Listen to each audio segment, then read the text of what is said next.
For our 12th stop in the IRONMAN Pro Series, we have one of our newer races, Ironman 70.3 Swansea in Wales.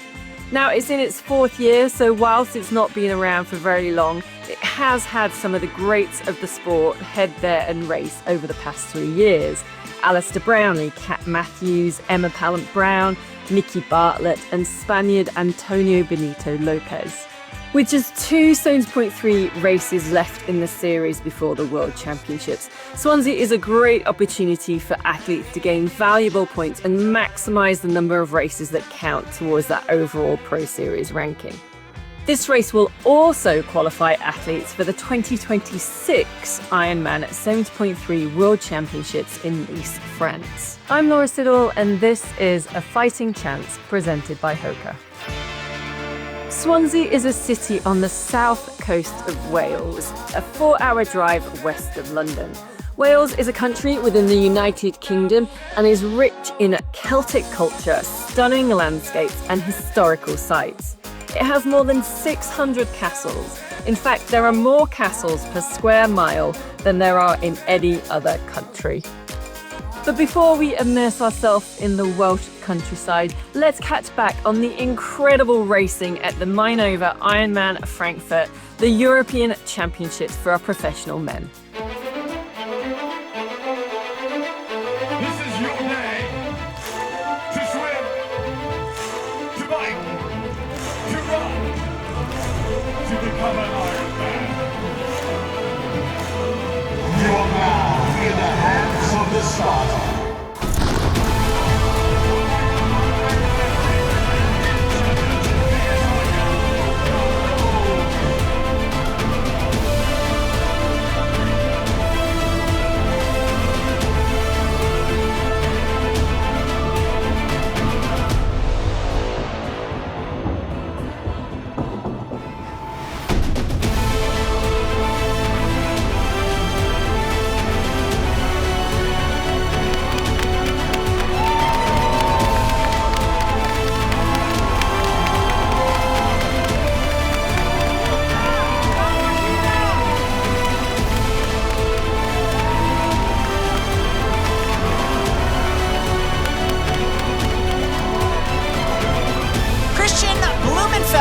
Your Mainova Ironman Frankfurt European Champion.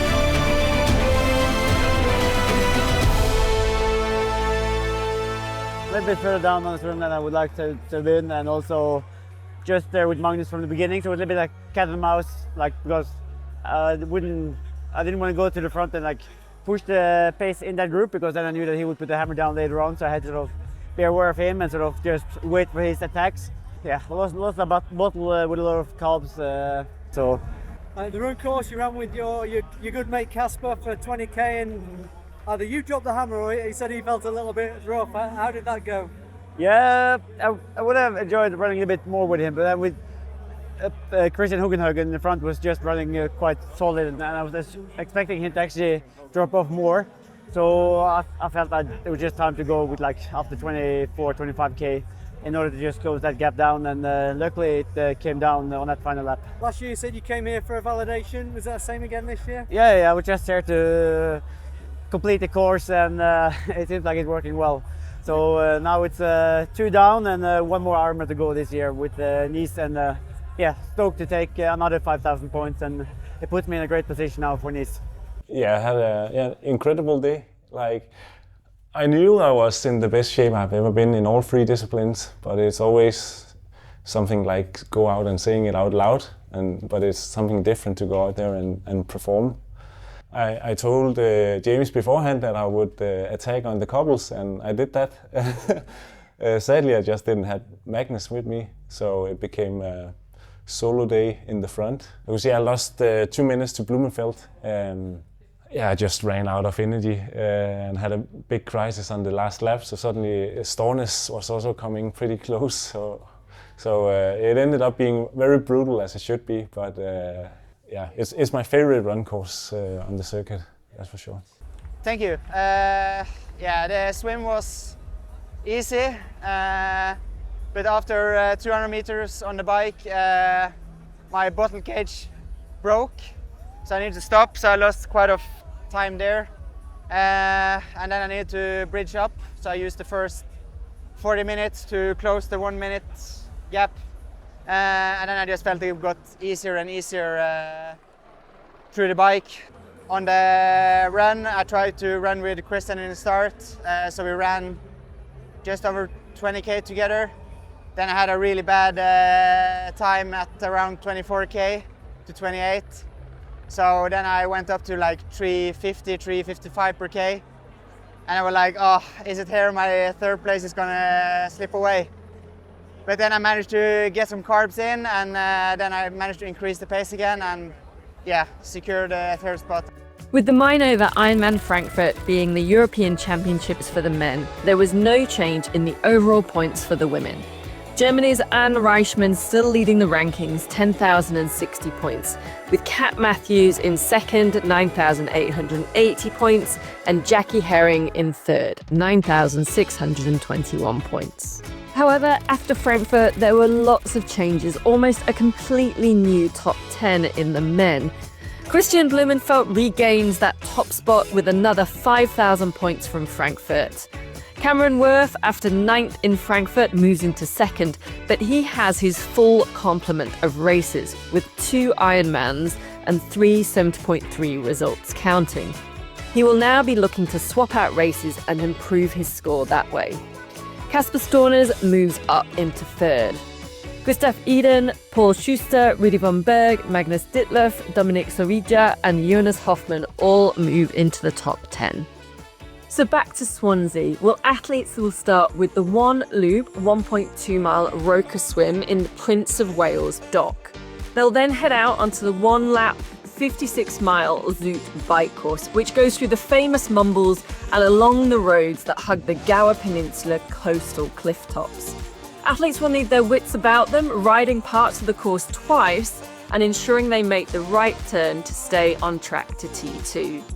The HOKA run is 2 laps, 13.1 mile course, which takes athletes from the city centre along the coastline, a flat and fast course to the finish.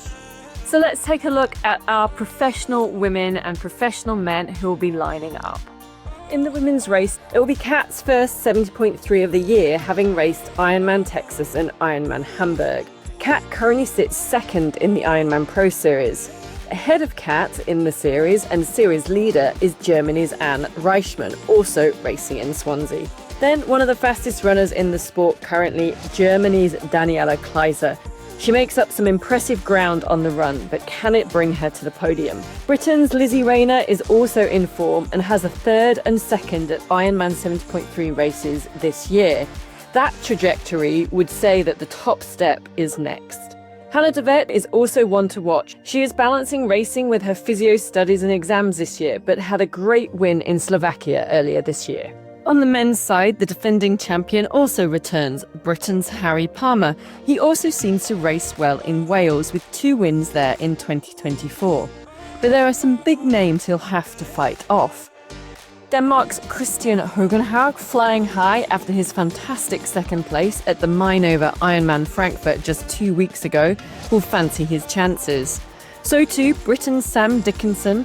The Olympian has 2 fourth places at Ironman 70.3 races this year and will be hoping to improve, pushing the pace at the front early on.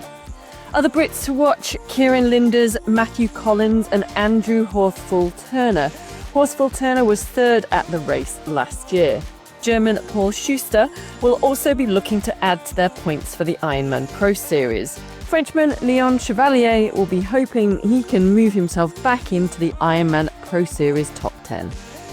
As always, let's check in now with Daniela Rief to get her thoughts and insights on this race.